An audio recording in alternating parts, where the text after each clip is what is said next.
So as I said, we had our first one-on-one class Sunday, and believe it or not, some of the people who already come and listen to me talk for way too long actually showed up again to listen to me ramble for like 90 minutes of their own free will. I didn't even pay them, which is crazy people. But we actually had a good time, and I'm excited about the next 3 classes because we just barely stuck our toes in the water this last week, so I'm really excited to where we're going with this. We're going to get into some really fun stuff. But while I was rambling kind of endlessly, I talked just a little bit about kind of my conversion to Christianity and how when I look back, sometimes it can be hard to see that exact moment when I would say, this is the moment that I got saved. Like, I've got moments where I grew more and more committed to Christ. There was definitely a moment where I answered like an altar call and prayed a prayer, but I definitely saw God moving in my life even before that, and there were times after that I took an even deeper commitment in my walk with Christ.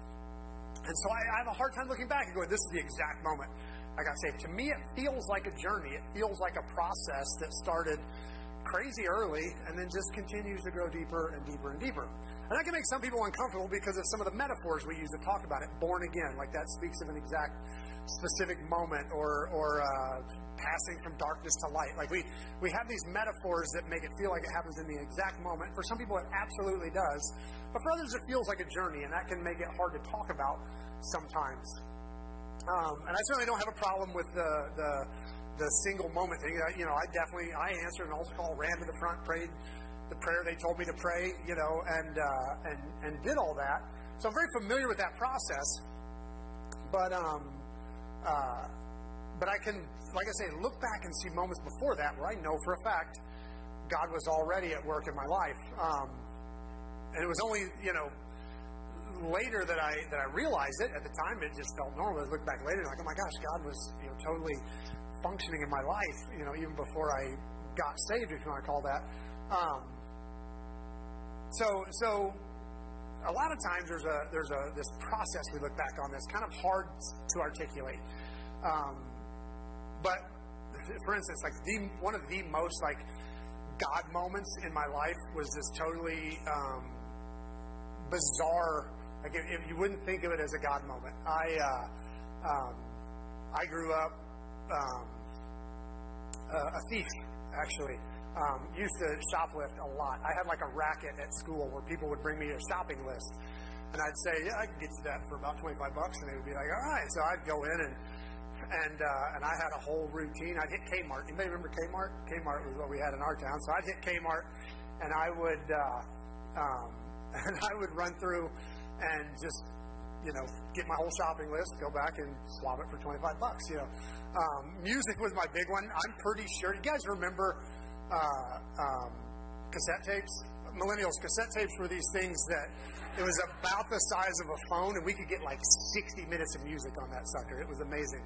But they were great because the height of love was when you would put all your favorite love songs on one cassette tape and give it to somebody, and give them a mixtape. That was the real thing. But I'm pretty sure. You remember when they started putting the cassette tapes in those big plastic like things?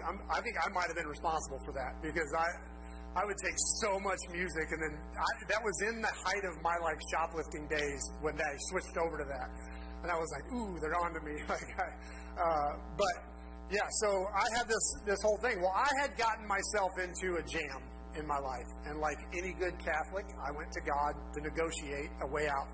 And so in my kind of superstitious thing, I was like, all right, God, you'll get me out of this jam, I will stop stealing. And we had our dicker, and I felt like he agreed, I agreed. We knew the terms of the agreement, and I kid you not, I pray this prayer, I will never steal again if you'll just get me out of this jam. And the very next morning, 12 hours later, I'm out of the jam.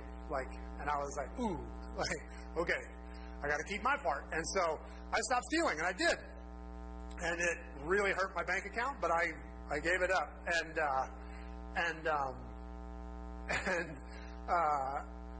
for about 6 months. And about 6 months later, over a stupid thing, I went to steal something for a buddy. He wanted something. I was like, don't pay for that. I'll get it. And my moves were flawless. Like, I was smooth. I was in and out, and I got one step out that side of the store and got busted. And I knew the second I heard those words, "Excuse me, sir," I was like, whoa, God is watching. Like, and I didn't even hesitate. I was like, yeah, no, this is right. Like, I know what's going on. This God person is not a philosophical concept. He is a person, and he does not play games. Like, and for some reason in my life, as I'm walking back to the security section at the back of Kmart, I'm having this God moment. Like, oh my, God is real. Like, and when you make a deal, he sticks to his end. Like, it was a very, very real moment for me with God. He does not play around. And even though I wasn't praying the sinner's prayer or like giving my life to God anyway, from that point on, my relationship with God was changed. Like, I no longer prayed to this entity in the universe somewhere. I knew I was talking to God, and I knew he was hearing me. And so something dramatically changed in my relationship with God in that moment. I lived every day as though God were now real, because I broke my end of the deal and he did not break his. So that was a real conversion moment for me. Was it like a salvation moment? No. But it was a conversion moment. Like, there was a moment when God moved from theoretical to personal. I knew he was a personal God who hears my prayers and who answers when you call. So something very real changed in my life in that moment. I had a run-in with God, and in my head, he was the God who is watching. Like if I were to put one of those Old Testament names where they have something, they like name God, the God who is watching me. Like, he became the God who is watching me, because I knew that I nailed that steal. Like, I knew it was perfect. Like, it was flawless. And I still got busted. And I was like, holy cow, he's watching. So he became the God who's watching me. And I don't think anything in the world could have made me answer that altar call later that year other than that. Later that year, when they said, explain to me who this Jesus was and the kind of role he wanted to have in my life, I answered immediately. And the reason I did was because I already knew this God is personal. No way I answered that altar call if I hadn't had that run-in with God. And that deep desire to be reconnected with him, because I felt like I'd blown my end of the deal.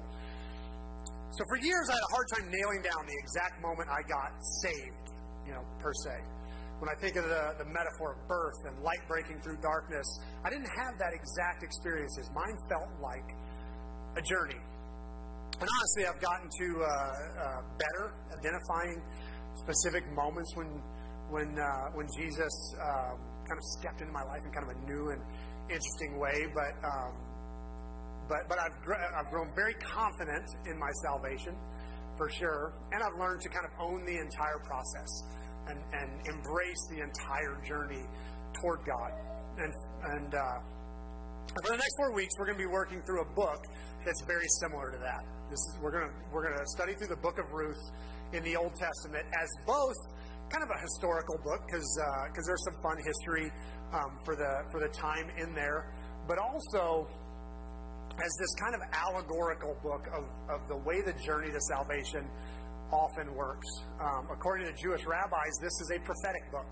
This is not a history book. This is a prophetic book, which we'll talk about. But we're going to look at this as an allegory of the journey of salvation. Because here's the deal. We're really good at talking about the theology of salvation. We're really good at talking about maybe the mechanisms of salvation, exactly what Jesus did to purchase our salvation, and exactly what was purchased, and exactly what we have to do to appropriate that in our lives. Like we talk a lot about the theology of it, but not so much about the story of it, the narrative of it, the way it happens in our lives, because it can be pretty broad. But there's something absolutely beautiful about the ridiculous, serendipitous chain of events that God uses to draw us to him. And those are never as clean and neat as theology. There's always a million little things that fall into place that draw us to God. And it can usually only be understood in the context of the full story. Like, you really can't speak of it in just abstract theological terms. You have to embrace the story to really get it. And I think the book of Ruth is a brilliant example of this. So here are my hopes. What I'm really hoping is that we can kind of each see ourselves playing all the roles in this story at different moments. Ruth, who is kind of actively on the journey towards salvation, as we're going to find out in this book. There's also Naomi, who's kind of her guide, who kind of leads her back to the people of God, if you want to say that. We have the Jewish community with all of its liturgies and rituals and structure that kind of open the door of salvation to Ruth. We're going to talk about that. And then we have this Boaz character who is Ruth's savior. And he always, whenever we talk about the book of Ruth, kind of is this symbolic figure of Christ. He's a kinsman redeemer. It's kind of this beautiful piece of the Jewish narrative who kind of speaks of the saving character. So we kind of have these amazing allegories, and none of us are going to be Boaz. None of us get to be savior, although I've given it my best shot a few times. Still can't get anybody to own it, but, whatever. But all the other roles, I think we can all step into those at times. And so I'm hoping we can see ourselves, not just from the protagonist standpoint, but in all of the roles in this story, that we find ourselves in the story of God. So we're going to start with the text. I'm going to be reading chapter 1 of Ruth. If you want to follow along in your own Bible, if not, the words will be on the screen. In the days when the judges ruled in Israel, a severe famine came upon the land. So a man from Bethlehem in Judah left his home and went to live in the country of Moab, taking his wife and his 2 sons with him. The man's name was Elimelech, and his wife was Naomi, and their 2 sons were Mahlon and Chilion. They were Ephraimites from Bethlehem in the land of Judah, and when they reached Moab, they settled there. Then Elimelech died, and Naomi was left with her 2 sons. The 2 sons married Moabite women. One married a woman named Orpah, and the other named Ruth. But about 10 years later, both Mahlon and Chilion died. They left Naomi alone without her 2 sons or her husband. Then Naomi heard in Moab that the Lord had blessed his people in Judah by giving them good crops again. So Naomi and her daughters-in-law got ready to leave Moab and return to her homeland. With her 2 daughters-in-law, she set out for the place where she had been living, and they took the road that would lead them back to Judah. But on the way, Naomi said to her 2 daughters-in-law, "Go back to your mother's homes, and may the Lord reward you for your kindness to your husbands and to me. May the Lord bless you with the security of another marriage." Then she kissed them goodbye, and they all broke down and wept. "No," they said, we want to go with you to your people." But Naomi replied, "Why should you go with me? Can I still give birth to other sons who could grow up to be your husbands? No, my daughters, return to your parents' homes, for I too am too old to marry again. And even if it were possible, and I were to marry tonight and bear sons, then what? Would you wait for them to grow up and refuse to marry someone else? No, of course not, my daughters. Things are far more bitter for me than for you, because the Lord himself has raised his fist against me." And again they wept together, and Orpah kissed her mother-in-law goodbye. But Ruth clung tightly to Naomi. "Look," Naomi said to her, "your sisters-in-law have gone back to her people and her gods. You should do the same." But Ruth replied, "Don't ask me to leave you or turn back. Where you go, I will go. Wherever you live, I will live. Your people will be my people, and your God, my God. Wherever you die, I will die, and there I will be buried. May the Lord punish me severely if I allow anything but death to separate us." When Naomi saw that Ruth was determined to go with her, she said nothing more. So the 2 of them continued on their journey. When they came to Bethlehem, the entire town was excited by their arrival. "Is it really Naomi?" the woman said. "Don't call me Naomi," she responded. "Instead, call me Mara, for the Almighty has made life very bitter for me. I went away full, but the Lord has brought me home empty. Why call me Naomi when the Lord has caused me to suffer, and the Almighty has sent such tragedy upon me?" So Naomi returned from Moab, accompanied by her daughter-in-law Ruth, the young Moabite woman. They arrived in Bethlehem in late spring, at the beginning of the barley harvest. This is the word of the Lord. So this is a pretty familiar story right now in our church. Have you ever had one of those stretches when just everything falls apart at once? And I know a lot of people get that. I mean, sometimes bad things happen, and as much as you believe it couldn't get any worse, all of a sudden, almost like your enemy takes that as a direct challenge, worse and worse happens. It just keeps getting worse.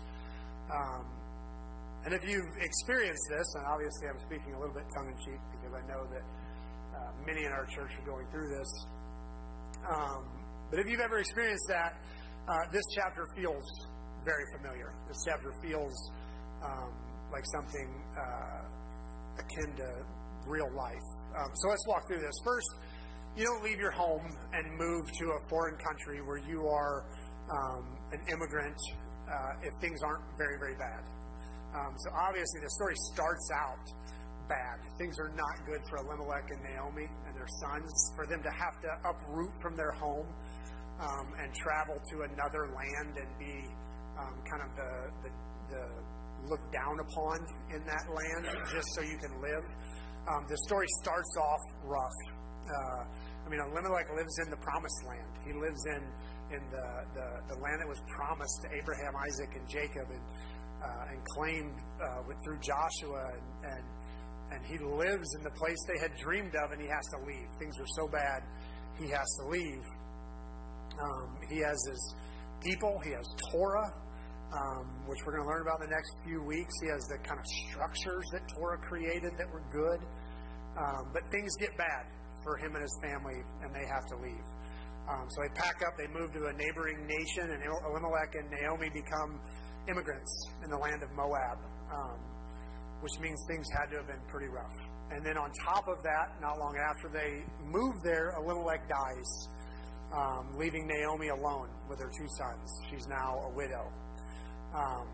We don't really know how old Mahlon and Chilion are when Elimelech dies, but we know that Naomi now is not only a foreigner in a foreign land, but she's a widow raising two boys who depend on her. So this is not an easy road for Naomi. But Naomi, her sons get married, and she gets two daughters-in-law, and they were married about 10 years. So she's kind of the widowed mother-in-law for about 10 years when both of her sons die. So this is just too much. Like, if you read this book and you just are trying to pull the theology out of it and you don't read the real human characters, you kind of miss this book. I mean, this lady is going through hell. We have a tendency to focus hard also on Naomi's loss here. She's been married but we sometimes forget that Ruth is also a widow. She's been married for 10 years, to her husband, and now she is a widow living with her mother-in-law and her now widowed sister-in-law. And kind of into this desperate situation, Naomi hears that her hometown is kind of the economy's good, things are good, and she decides she wants to go home. Maybe the government's dumping stimulus money on everybody or something, and it's free money, so why not go home to Uncle Joe? But things were better back home. So Naomi decides that Moab is not good for her. She's going back to Bethlehem. She's going home, and completely recognizing the terrible situation her daughter-in-laws are in, she sets them free, which she didn't have to, but she decides to set them free where they can hopefully marry new husbands and build a new life. Orpah goes home, but Ruth decides not to leave Naomi. She kind of makes this gorgeous declaration: don't ask me to leave you or turn back. Wherever you go, I will go. Wherever you live, I will live. Your people will be my people. Your God will be my God. Wherever you die, I will die, and there I'll be buried. May the Lord punish me severely if I allow anything but death to separate us. And honestly, Naomi might have continued and insisted Ruth leave, but I think this vow that she makes at the end is pretty real. The Jews took that very seriously when you say, may the Lord punish me if. It's like me making that deal with God. God holds his end of those. I think Naomi was probably like, oh, now you said it. All right, come on. So she takes her. May the Lord punish me. And so Naomi knows that you don't mess around with those kind of statements, and so she takes Ruth with her to the Promised Land in Israel. And this chapter kind of closes with this really surreal exchange in Bethlehem that I've actually experienced a time or two. I'm actually pretty familiar with this, where it says, so the two women continued their journey. When they came to Bethlehem, the entire town was excited by their arrival. Is this really Naomi? The women asked. Don't call me Naomi, she responded. Instead, call me Mara, for the Almighty has made life very bitter for me. I went away full, but the Lord has brought me home empty. Why call me Naomi when the Lord has caused me to suffer and the Almighty has sent me such tragedy? The text says that the town was excited by their arrival to see Naomi. And if you've ever suffered tragedy, you know what it's like when this kind of invisible presence called grief is the biggest thing in your life, and it feels weird that somehow everyone else is acting normal. Like there's this funny, surreal thing where you're like, my life is currently shaped by this thing that no one else can see, and they're acting like life is going on, and I don't understand that. So it's like they're excited. Naomi comes walking in, like dragging herself in. Everybody's like, Naomi! And she's like, not right now. This is not the way I want to deal with this.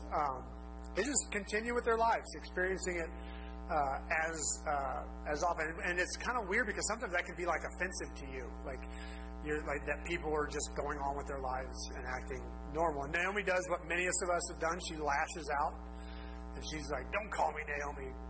Call me bitter. Mara means bitter. Like, just call me bitter, and kind of spews her pain on a bunch of unsuspecting and innocent people.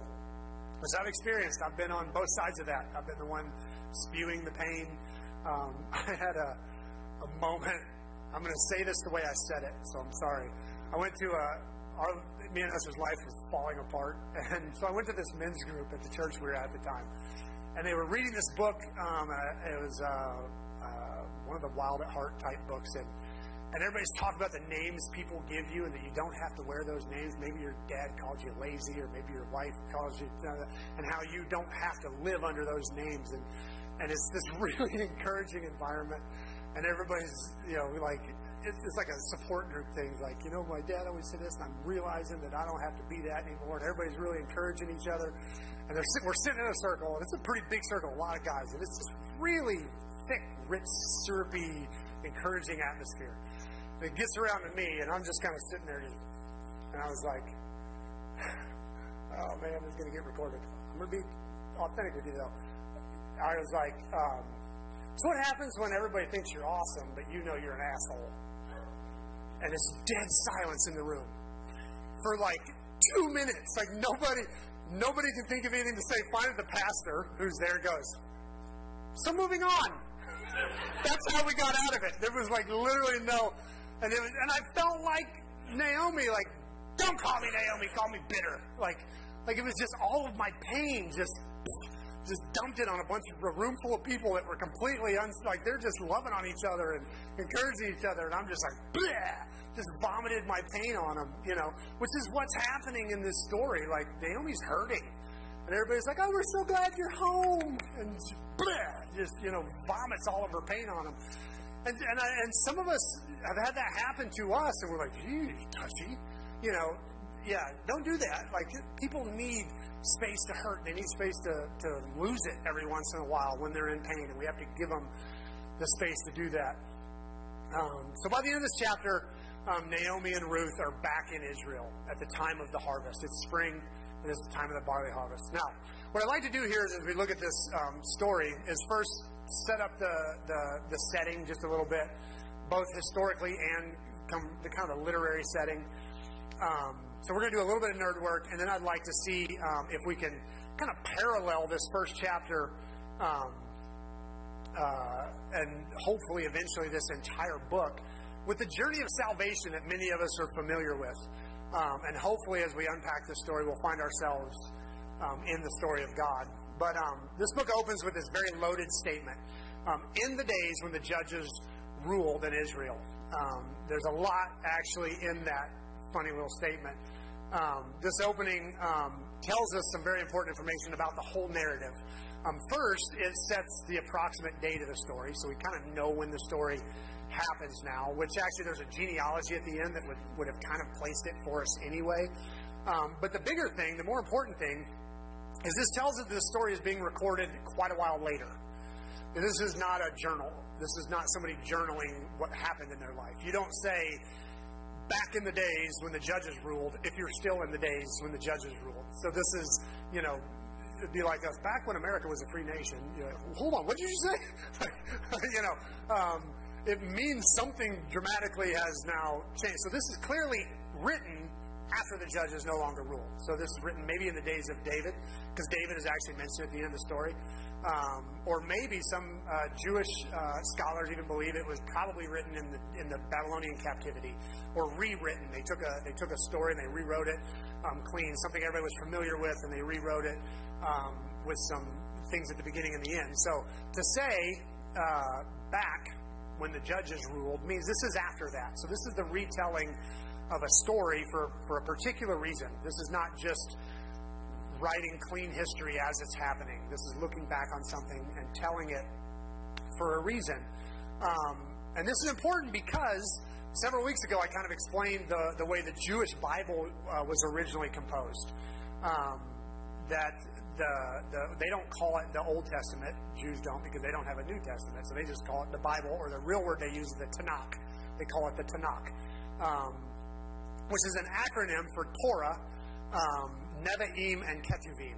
So it's three groups of books. And when you put them all together, all three groups, you call it the Tanakh. TN for Torah,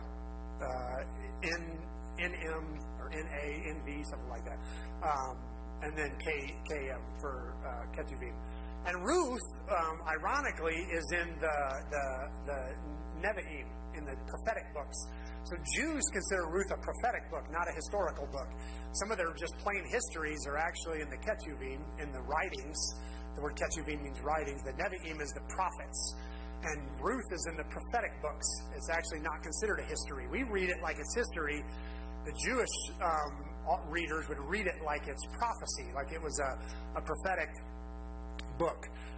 And the reason is because when they were in captivity, they had this tension. People made fun of me because every time I say tension, I do this funny thing with my hands. They had this tension between the promises God had made to David that you're going to have an heir who sits on the throne forever, and the fact that we're in captivity with no king. And those two things don't match. And they're trying to figure that out. And so pretty much everything about David's life becomes part of this prophetic story that God cannot be done with us. Even though we're in captivity, God cannot be done with us because he made promises through David. And so everything became about David. And so to a Jew in captivity, the fact that God had promised this heir was very, very important. So every story that has to do with David becomes part of this prophetic line that means we are going to get out of captivity. So they need this prophetic thread to answer why we're in this place and what's going to happen next. So this book actually serves in the Jewish Old Testament as a piece of David's lineage, because we find out Ruth is actually David's great-great-great-grandma or something. She actually gives birth to somebody who leads to David and ultimately to Jesus. So Ruth is part of this thread, which makes this part of that prophetic story. So to a Jew, this is actually a prophecy book. But the thing I love most about it, finding out that it happens in this book of Judges, is that throughout this entire book, this is a chaotic and tumultuous book, the book of Judges. It's this crazy book where even the good guys aren't very good. And the more you read it, the more you're like, I don't know if I should root for this guy or not. He's barely following God. And yet God seems to be using him to deliver his people. It can be a very, very confusing book. But in that book, there's this repeating theme. It happens over and over and over again where it says, and in those days there was no king in Israel. Like it happens 4 or 5 times. I think I put 4 of them up there.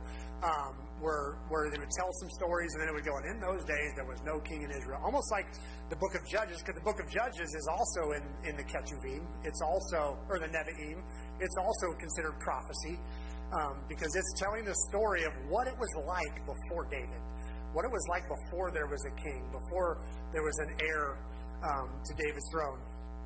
And so it's this real story of this kind of ungodly period in Jewish history. And it's really kind of a disastrous time. There was civil war in Israel. There was deliverers who did terrible, terrible things and barely obeyed God at all. There was slaughter. There was sin and wickedness, that people were abandoning God right and left. So Ruth kind of serves as this beautiful, shining light in the middle of this incredibly dark time.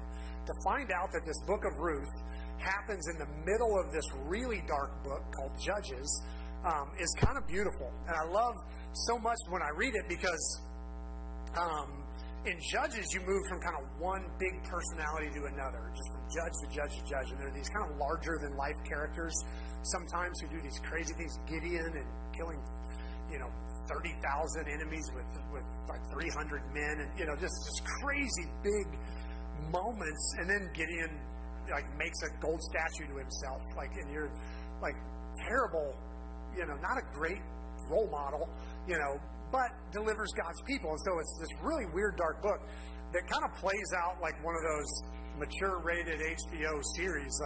It's gross too. My boys used to love it. Read the one where the guy's hand goes all the way into the king's gut when he stabs him. My boys used to love the blood and guts in the book of Judges. There's a guy named Ehud who stabs an enemy king so hard that his entire hand and wrist go into the king's belly. It's ugh. And then there's another one. I forget the guy's name, but he's running, and a woman's like, "Hide in my tent." And so he hides in her tent, and he's so tired he takes a nap, and she drives a tent peg through his temple, pins him to the ground. And seriously, think about how many of you are willing to actually do that, or likely to while someone's sleeping, hold a tent peg over their head and smack it with a hammer. Brutal book. In the midst of this brutality, where everything is awful, and even the good guys aren't good guys, you have this story of God setting up his future king. You have this, while everybody's up here in this big chaotic thing, you have this little tiny backstory of Ruth. And God's interest, this love story, really, it's a love story. And God connecting two people and making them fall in love, because he's got a plan down the road. It's this really beautiful picture of while everything is going to hell, for lack of a better way of putting it, literal hell on earth, you have God setting things up and just making a man meet a woman, because he's got a plan for their heir. It's this really beautiful kind of bright spot in this otherwise dark era. So I love that he opens it up that, hey, this gorgeous love story between Ruth and Boaz happens during the Judges. That's the way a Jew would read it. This happened during the Judges. When everything was falling apart, God was still moving in this beautiful and gorgeous way. So what I'd like to do with this story is just maybe as we realize where this is happening and what's going on, also see some of the similarities between our stories and Naomi and Ruth's story, and then maybe use that to see maybe how the ordinary situations in life can be seen as more extraordinary. That it's in the everyday ordinary that some of this amazing, gorgeous stuff happens. So the first thing I want to point out is that Naomi and Ruth meet in Moab, which is kind of a big deal. As we're looking at this story kind of with the eye toward the allegorical, please know that Naomi will naturally represent the people of God. She's a Jew.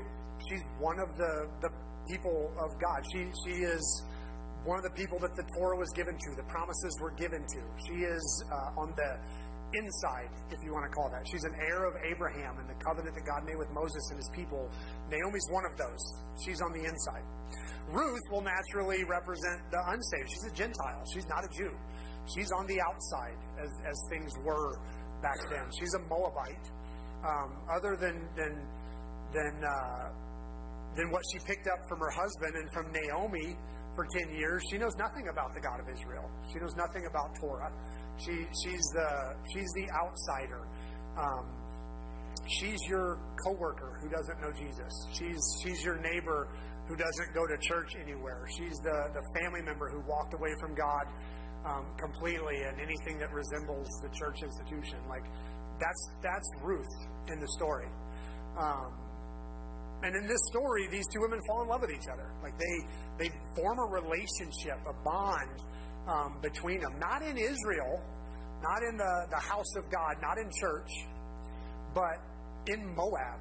We talked last week about kind of the two different ways you can look at church as the place where you drag people in so ministry can happen, or the place where the people of God gather to get lifted up and encouraged and blessed and healed so they can go out into Moab, into the world, and do ministry. That's what's going on here. These two meet and connect and fall in love in Moab. So this is not something that happens in the promised land, in church, if you want to call it that. If we're looking allegorical, this happens out there. Okay, this relationship forms out there. So allegorically, this is not what's going on here. This is what happens in Moab. Now, by the end of the chapter, Ruth makes kind of her amazing declaration: where you go, I'll go. Where you live, I'll live. Where you die, I'll die. Your people will be my people, and your God, my God. So Ruth definitely joins the team. Like, she's on. Like, I'm in this. Only because of a relationship she built. That's the ironic thing here. She's not necessarily joining herself to God yet, per se. She's not overwhelmed by the evidence of Jesus at this point yet. She has bound herself to Naomi, which is interesting. So my second point is, and this can make some people a little uncomfortable, is that, spoiler alert, we're going to get a couple chapters ahead, but Boaz steps into the story as the kind of allegorical Jesus character, the Savior. He saves really both ladies. But in chapter 1, Ruth makes her amazing declaration and devotion not to Boaz, but to Naomi, which I think allegorically is important. I think this happens more than we realize. Usually when you invite someone to church and they actually come, it's not because they're madly in love with Jesus or they're caught up in even the church itself. It's because they like you. It's because they see something in you. It's because you've treated them right and they want whatever it is you have. Like, this is it's not because you made a great sales pitch on how amazing your church is. Usually, if they come, it's because they like us. They generally attached to you long before they attached to Jesus, which I think it's important to recognize that and to own it. They feel that you're normal or nice or down to earth or just a good example of kindness or whatever. There's something about us when we live like Jesus that draws them. Paul said it this way: follow me as I follow Christ. Sometimes that's where people start. They don't start following Christ, they start following you. And that's okay. But it also puts some pressure on us. It makes us uncomfortable to say out loud sometimes, but usually someone comes to church because they're following you. And you've been a good example, and they want to follow that example. Like I say, we don't like to say that out loud. Like, it's not about me, it's about Jesus. Yeah, but usually in a real life situation, people get attached to people. They come because of us. And that's what happens in the book of Ruth. I think this is really important to recognize because when we own the reality that all the Ruths of the world are likely to attach themselves to us as Naomi before Boaz or Jesus, it means that we have to actually be nice to people. Novel concept, Like, if Naomi treats Ruth like garbage, if Naomi, fits the stereotypical mother-in-law that I like to tell jokes about. I've got a great mother-in-law, but I just love mother-in-law jokes. When Naomi, if she treats Ruth terribly, when Naomi tries to free Orpah and Ruth splits, never meets Boaz, never has David. Like, what happens to the narrative thread of the whole gospel story? it's crazy to think, and granted, God is big and sovereign, and He works things out. I get that. But if we're just treating it like a narrative, it's crazy to think that the whole gospel story, including David and David's heir, Jesus, that leads to our salvation, hinges on how well Naomi treats Ruth. If Naomi treats Ruth like crap, what happens to the rest of the story? So Naomi's kindness to Ruth, whatever happened in these two women's life, that she treated Ruth well, and Ruth was like, I am not leaving your side. Whatever happened in that relationship leads to the rest of the story, which I think is just gorgeous. How we treat people matters. It actually matters. Our kindness, our doing what we say we're going to do, having integrity, those things matter. And they can affect the real story of someone's eternity. And I think that's really important to recognize in this story, that everything Ruth becomes and the weight that this story eventually carries when you realize that this is how David's line continued and led to David, which ultimately leads to Christ, all hangs on the relationship of two women. There are no small relationships. They all bear huge and heavy weight, and the way we treat people matters. So Naomi's kindness also, we know, wasn't fake.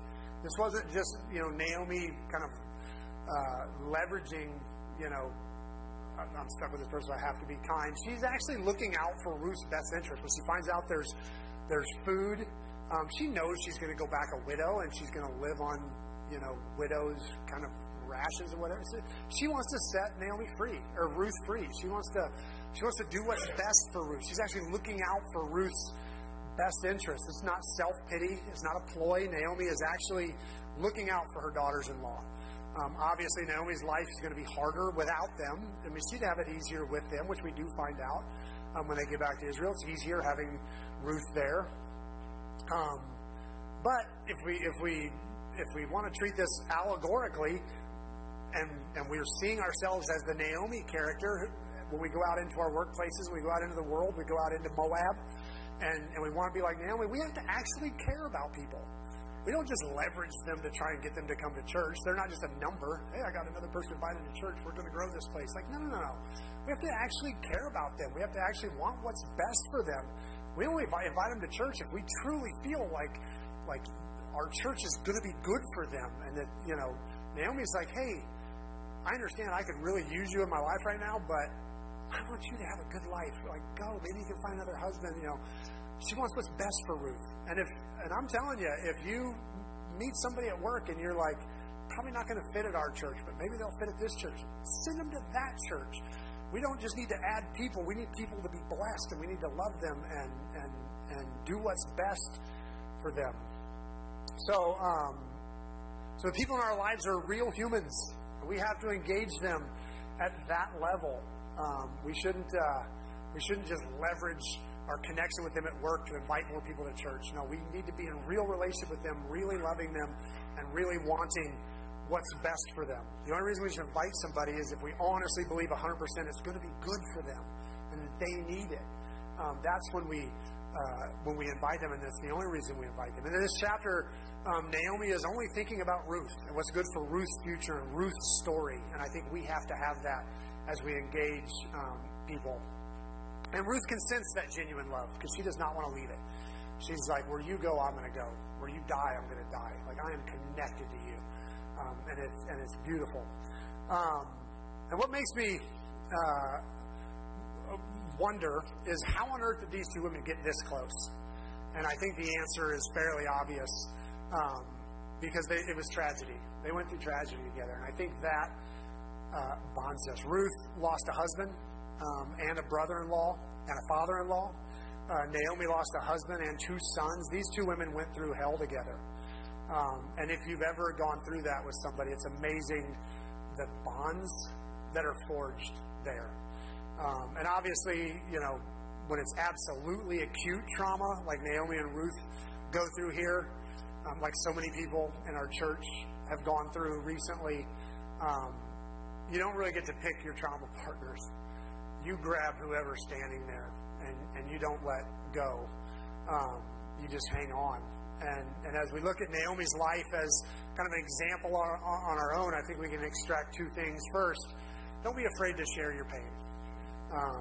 I'm not suggesting you walk around just kind of vomiting your dirty laundry on everybody. That happens to me a lot. It's the weirdest thing. I'll go into a store and I'll be like, "How you doing today?" And they're like, "Honestly, not great." And just I went into Aldi's maybe 3 weeks ago, and she was like, "Honestly, they're turning off my electricity this afternoon. I'm hoping I'm going to have to go a couple days without before I get paid to get it turned back on." But then my mom was helping me, but now she's mad at me, so she's not helping me. And like it turned into this whole, and I wound up giving her what money I had on me, and was like, walked out. I was like, "Phew." And Joshua, my son, was with me. He was like, "Boy, that was heavy." I was like, "Right?" And it happens to me all the time. Like whenever Esther and I are together, it's happened at Sam's a couple times, Walmart a couple times. I'll say something, somebody will just dump their life. And as we're walking out, Esther's like, "Just so you know, never happens to me. That never happens to me. Nobody does that to me. I don't know what you do to invite that, but that never happens to me." But I'm not suggesting everybody that says, "How you doing today?" You just go, "Oh," and then you just vomit everything. But you got to find somebody to share your pain with. You have to find somebody to talk to be authentic with. When you're going through hell, don't fake it just so everybody, likes you or thinks you're great. Find somebody. Share honestly your hurt and pain, because some of the best relationships in the world are formed that way. When you're authentic with somebody and they meet you there in it. So don't be afraid to share your hurts. And second, don't be afraid to step into someone else's pain. Don't be afraid to go there. If someone honors you with their story and it's a painful story, don't hesitate to meet them in the hurt. And you don't have to have the answers. You don't have to, be able to get them out of it. Just meet them there and be with them in their pain. It will gut you. It will pull up everything you've ever been through that's hard. It'll pull it all right back up to the surface, and it's painful and it's tough. You'll feel inadequate and powerless, I can promise you. But you'll also find the deepest love you've ever known in that place. Like when you meet people in that place, that's where real love happens. I mean, I love to preach. It's one of my favorite things to do. I have no idea why I'm allowed to stand up and just talk for 45 minutes. It's amazing. I love it. I love to study it that goes into it. I love writing my messages and crafting the way I want them to go. And even when I write a bad message, I love afterwards figuring out what I could have done better and kind of analyzing it. And I just love it. I love preaching and teaching. I also love kind of shaping the vision of a church. I love the tension between the things that we deeply believe and want to see a part of the church, but also the things work. Things if we want to do these things, we can grow a church. We know how I love holding that tension between the two and going, like, even though we could do that, man, we really believe these things and want to try really hard to hold on to them. Like, it's fun. It's fun to sit there and think about what you truly believe a church should look like. And even when you could do it a different way and be successful, no, we're going to hold on to this, and it's going to, what we do grow is going to be deeper and more meaningful because of it. And that's really fun. I really like that piece. I love almost everything about being a pastor here at Open Table, but more than anything else, believe it or not, my favorite part of being a pastor are prayer times. My prayer times are the one thing I never skip. Even when we're on vacation, when it hits Monday night, I get away, I go for a walk. This time I went down and sat by the bay on the dock and prayed for a couple hours. And Monday night hit on a Christmas Eve a couple years ago, and I went out on Christmas Eve and prayed. Like, I don't miss my prayer times because I am honored that people share their prayer requests with me. Like, something about people sharing what they're stressed about and anxious about and hurting about, I don't take that lightly. Like, I'm honored to get to help carry that load, even if it's just for a few minutes.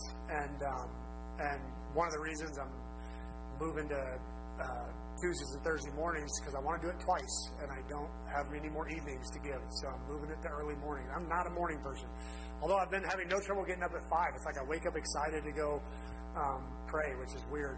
But prayer is my favorite part of this job because that's where people's hurts are. That's where people's stress is. That's where people's anxieties are.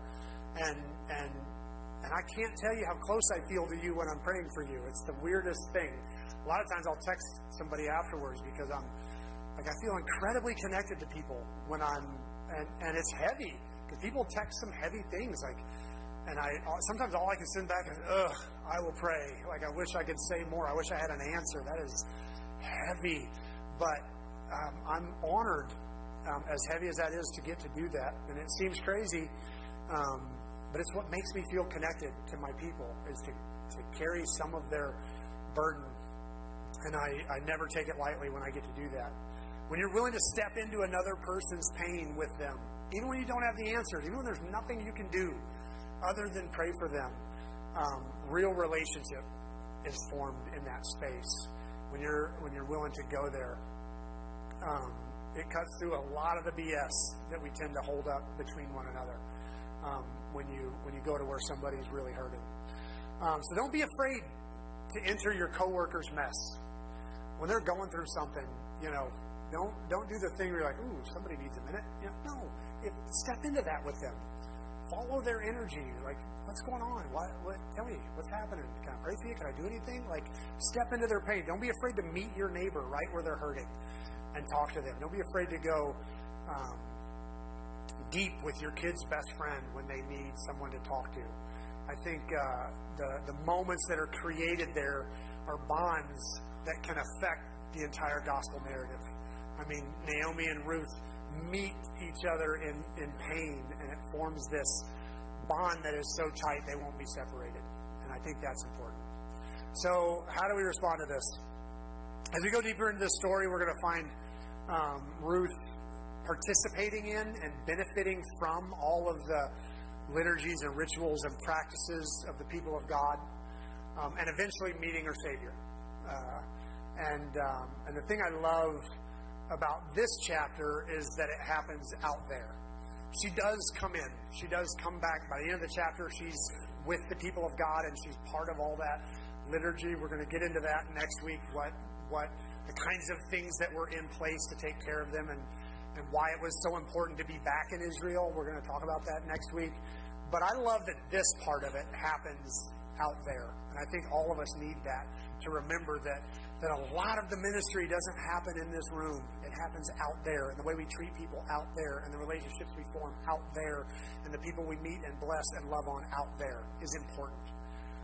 The beautiful commitment that Ruth makes to Naomi and the bond of love that they have that led them to a place where they did life together happened in Moab, out there.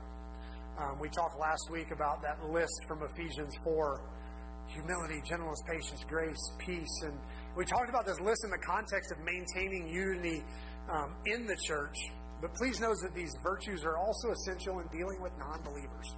Dealing with people that you run into at work, people you run into in your neighborhood, that we be humble and gentle and patient. Maybe even more essential.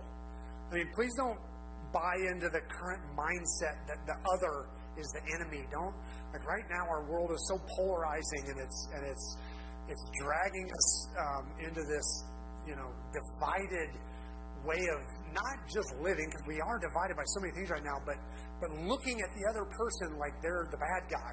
And we cannot give in to that. There are only two types of people in the world. There are only two types of people in the world. Those who believe in Jesus, and they are on your team, one body with you. You cannot deny that. We read last week that God said, this is what is. There is only one church, one body. So those are the people we love on because they're ours. And the other type of people are those who don't believe in Jesus, and it's our job to be loving to them and bless them and kind to them and invite them in through our light and our love and our life. Those are the only two types of people. And the beautiful thing is, no matter what team they're on, you pretty much treat them the same. Love God, love people. Jesus narrowed it down pretty much that much. You're either loving on them because they're on your team, or you're loving on them because you want them to be on your team. But our job is to be light and life and inviting to people. And yeah, we war against principalities and powers, and we fight darkness, yes. But the people we love on, the people we treat well. Following up on our 5 weeks of church unity, where we stress heavily how important it is to love fellow believers. And now we're diving straight into a story where Naomi the Jew and Ruth the Gentile build this deep and lasting relationship that ultimately perpetuates the messianic line. Because Ruth becomes one of the team, and it ultimately leads all the way to Jesus. That teaches me that honestly, there's no reason for me to think in terms of who's in and who's out. I'm supposed to love people. That's my job. It's that simple. I love it. In this story, Ruth is going to meet and marry her Savior. And it only happens because she formed a real and deep relationship with one of the people of God. Because she got connected to one of the people of God, it changed her destiny.